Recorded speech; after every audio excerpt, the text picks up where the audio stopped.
काम भी हैं जो ईश्वर के ईश्वर होने के खिलाफ हैं। जी बिल्कुल। है ना?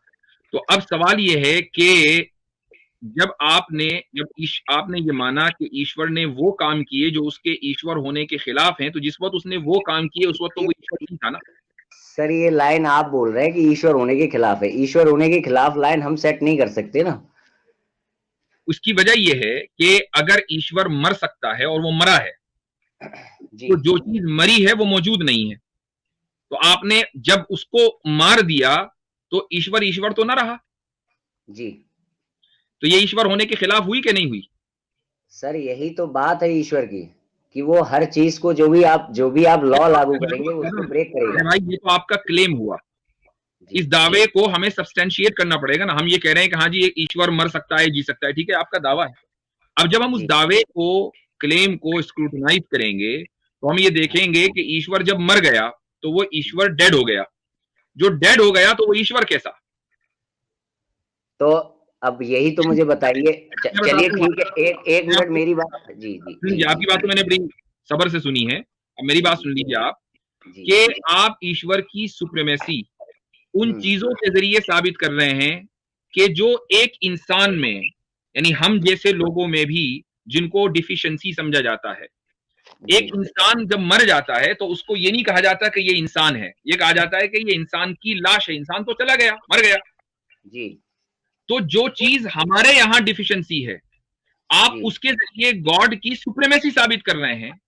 भाई सुप्रीमेसी तो आप उन कैरेक्टरिस्टिक्स के जरिए साबित करेंगे जो हमारे यहां भी सुप्रीम है। आप हम्म साबित उनके जरिए कर रहे हैं कि जो हमारे यहाँ लोअर हैं। क्या किसी लोअर चीज से सुप्रीमेसी साबित हो सकती है? क्या ये बात कहीं पर आपके गॉड ने या आपकी बुक में कहीं कही है कि लोअर चीज से सुप्रीमेसी साबित नहीं होगी? हमारे खुदा वहां ने पर और वहां आपके पर तो खुदा ने, बनाने वाले ने अकल दी है। क्या उस अकल के जरिए हम, चूंकि मैं अगर कुरान की कोई आयत बयान करूंगा, कुरान जी की आयत बयान करूंगा, तो क्या आप उस कुरान की आयत को मान लेंगे? अगर मैं कह दूं कि हाँ बताया है, आप मान लेंगे? मैं एक जगह ये जानता हूँ कि एक जगह उन्होंने ये जरूर कहा है कि ईश्वर वही है जो कुछ भी कर सकता है। नहीं। मैं तो आपसे ये कह रहा कुछ भी का मैं मतलब कुछ आपसे भी ये होता कह है। रहा हूं कि क्या आपको, आपने कहा कि हमारे किताब में कहीं लिखा हुआ है, अगर मैं बता दूं तो आप क्या मान लेंगे? अच्छा अगर हाँ मैंने कहा ना मैं किताब से बाहर नहीं जाऊंगा, मैं ये नहीं कहूंगा कि नहीं भाई ये बात उन्होंने नहीं कही है, मिला दी गई है या ईश्वर की कही हुई बात नहीं है जो कुरान उस करीम किताब। की आयत है, वलिल्लाहिल मसलुल आला, कि अल्लाह ताला के लिए आला तरीन जो हायर कैरेक्टरिस्टिक्स हैं वो अल्लाह ताला के लिए साबित हैं। उसके जी लिए लोअर कैरेक्टरिस्टिक्स साबित ही नहीं है। तो तो कुरान करीम अब ने वाज़ेह तौर से ये बात कह दी है। अब मुझे बताइए कि आप इसको मानते हैं कि नहीं? तो अब मैं यहाँ पर ये बात पूछ रहा हूँ कि उन्होंने एक जगह जब उन्होंने अपनी बात को बदला है तो उन्होंने कहा कि ईश्वर वो है जो कुछ भी कर सकता है। तो उन्होंने यहाँ जब ये कह दिया कि ईश्वर वो है जो कुछ भी कर सकता है, तो इसमें कुछ भी में तो सब कुछ आ गया ना, कि उसमें भी फिर ब्रेक है। कुछ भी में वो तमाम की तमाम चीजें हैं जो खुदा की कुदरत में शामिल हाल हैं, जो इंट्रेंसिकली इम्पॉसिबल नहीं है। यानी जिसको, मिसाल के तौर पर मैंने आपसे सवाल किया था कि 2+2+2=5 हो सकता है कि नहीं, इंट्रेंसिकली ये चीज इम्पॉसिबल है।